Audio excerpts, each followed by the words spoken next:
Alright, so today I want to show you some of my lessers and lesser combinations here in my ball python collection. Lesser is a pretty awesome gene. It's actually co-dominant. You breed it to something else, half the offspring come out as lesser, and if you breed two lessers together, you get a super lesser, which is an all-white snake with blue eyes. It's actually in the blue-eyed leucistic complex.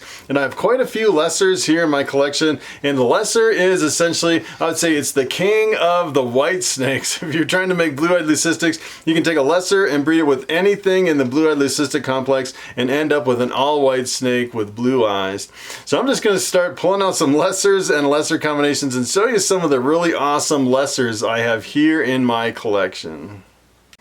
Alright, so here is my newest lesser. I actually produced this here in my collection last year, so this one's about a year old. This is actually a male lesser scaleless head, and we named this one Crusher. His name is Crusher. We picked his name out of a jar. It was kind of fun picking names for all my snakes. If you actually take a look at this one, it has just a few scales missing from the top of the head. That's what makes it scaleless head. If you actually take two scaleless heads and breed them together, you get a completely scaleless ball python with no scales at all. I have yet to produce one of the scaleless ball pythons. I have quite a few females that are scaleless heads that I'm breeding up that are they're actually 2 years old and they're still not big enough. I'm gonna wait until maybe 3 years, maybe 4 years on some of those scaleless head females. I really want to get a good size on them before I breed them for the first time. And take a look at how beautiful this is. Lesser just by itself is really an amazing gene, really a high contrast. It mixes really well with a lot of other combinations,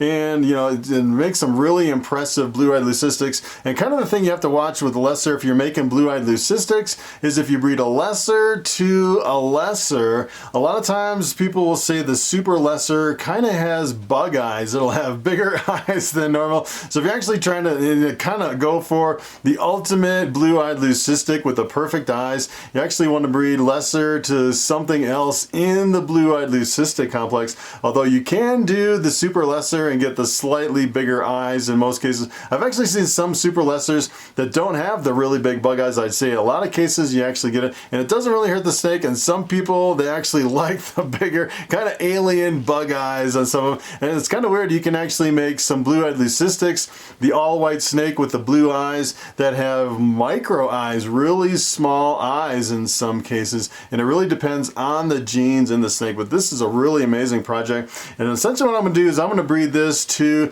I was thinking of actually breeding it to, well, I actually have a bamboo female that's a bamboo lemon blast. So if you actually mix this with bamboo, you also get an all-white snake with blue eyes, the bamboo lesser, because both are in the blue-eyed leucistic complex.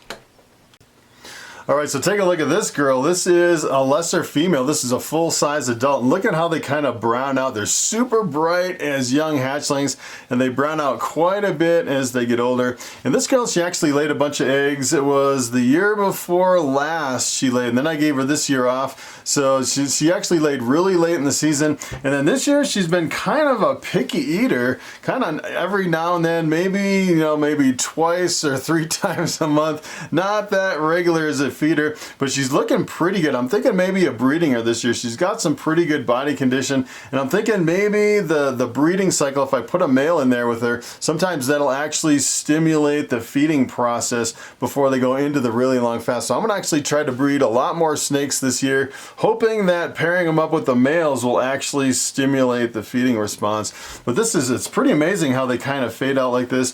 And usually with the lessers, the bellies are pretty clear on the lessers, similar to like what you'd see like in a pastel or a lemon blast. And look at how big she is. She definitely has some weight to her. I think the last time she laid eggs, I think she laid like a 10-egg clutch. Pretty amazing girl. So take a look at this one. This is another lesser female, and this one is actually sold to me as possible het ghost. And usually if they have one copy of the recessive ghost gene, a lot of times they'll have a brighter color. And I'm thinking this is probably het ghost on this girl. And you can definitely tell she's had the year off too. So I'm not breeding this one or the other one because they both laid really late. And I'm thinking maybe I'll actually breed this one. She's getting pretty big. Look at her belly. She's kind of pink a little bit in her belly. Usually they get pink like that on the belly when they start to shed, but she is. Let's see if we can get her head out and you can kind of take a look at her. These Lessers are really awesome, and they make some really beautiful white snakes, and they have some really interesting eye colors. If you kind of look at the eye, it's a really kind of a weird, almost like a grayish blue with a copper spot right on the eye. I don't know if you can actually see the eye in this girl, if she'll actually let you take a look at the eyes. She's got some really wild looking eyes. Take a look at that crazy eye. She's a really awesome snake, and it seems like just one copy of the Ghost in a lot of combos really brightens up a lot of the genes and really kind of enhances it. Look at the yellow on the belly. That is pretty awesome. They still kind of have, you know, most of them are kind of reduced into kind of floating alien heads, and they kind of have this regular kind of like a dog bone pattern up on top as far as the stripes. Really amazing looking lesser female. Alright, so I wanted to show you what a clown looks like without the lesser. This is my clown. I actually bred her this year to my banana Enchi clown, but I don't know if she's going to lay eggs. She actually went back on food. It's like one of those years where I think my banana Enchi clown was a little too young and I was trying to breed it to some of these snakes. So I wanted to show you this is what a clown looks like without the lesser. So let me show you what a clown looks like with the lesser gene.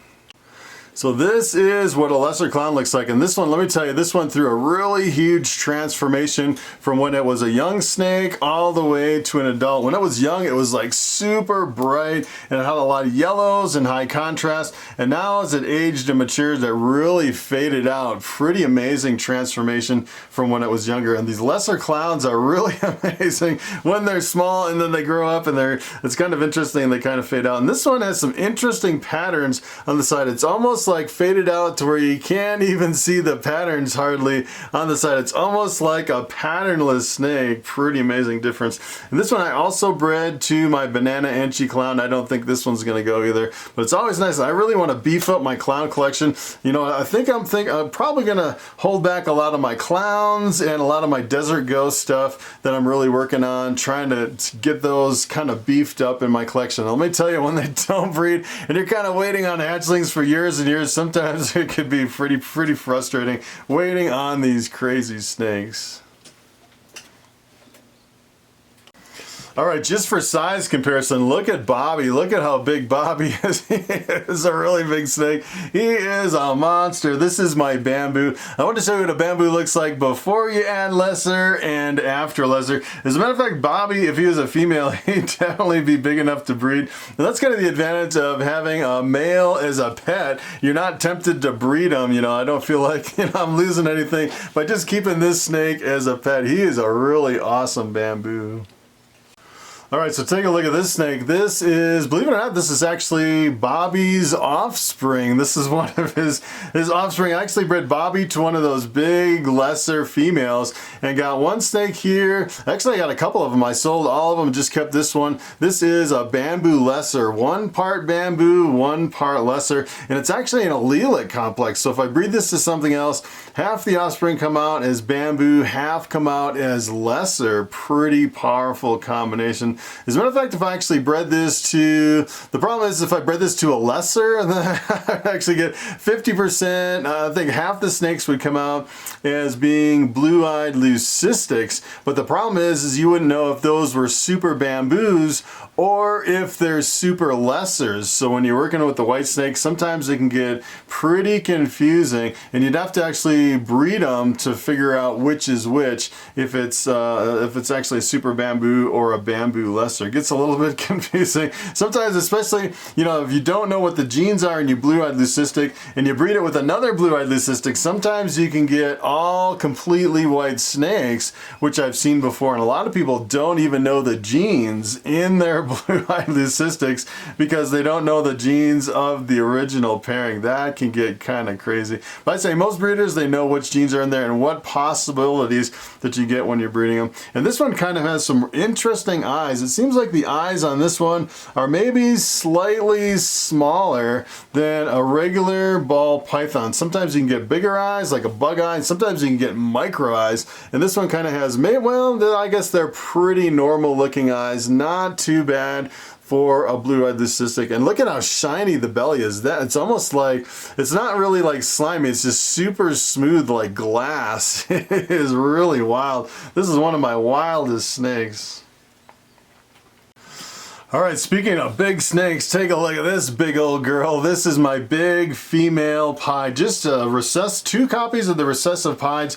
No other genes in the mix. I actually bred this one. I think I bred this to my fire pied this year. And I'm still holding out that this girl might actually lay some eggs for me. Although I'm not sure. I should take my ultrasound and kind of look inside and see where she's at. It's getting to the point where, you know, I think I'm going to get a few more clutches of eggs. And some of these girls kind of on the edge may or may not lay, but I want to show you what the pied looks like before we add the lesser, because I actually have a lesser pied in my collection.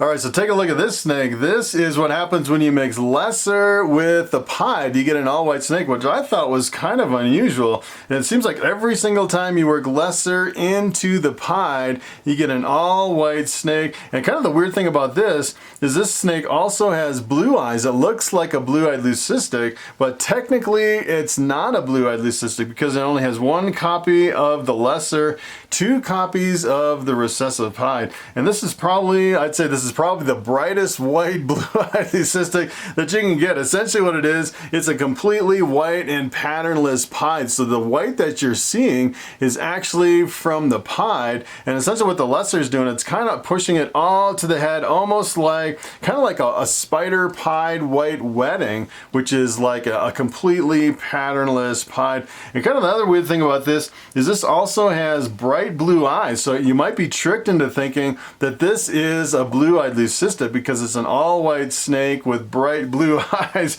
and it actually is not. It's just a really high white pied because you're pushing out all the pattern from the lesser. And kind of the weird thing about this is if you actually look at the eyes are a little bit smaller than a normal ball python. It has slightly smaller eyes than a normal, not really like super micro eyes like I've seen in some combinations, but slightly smaller than some. It's probably one of the most impressive white snakes that you can get working lesser into a pied. Alright, so there you have it. Those are some of my lesser combinations here in my collection. And lesser is a really awesome gene. It's really versatile. You'll see quite a few of them at the reptile shows, and they're not really that expensive. They've been around for a really long time. And since it's the king of white snakes, I'd say if you're going for the blue-eyed leucistic, lesser is a safe bet. It really works well with all the other genes in the blue-eyed leucistic complex. So that is pretty much it. Thanks for watching, and I will see you in the next video. Look at you. Oh my goodness. Oh my goodness. Oh my goodness. You got such a big bill. Look at that bill. It's so big. Oh my goodness. That's a crazy duck right there. That is a crazy one. Look at these crazy ducks. Oh my goodness. Oh my goodness. I think I have some friends. I think I have some friends. Oh, I'm being mauled by a flock of ducks. Look at this. Look at this.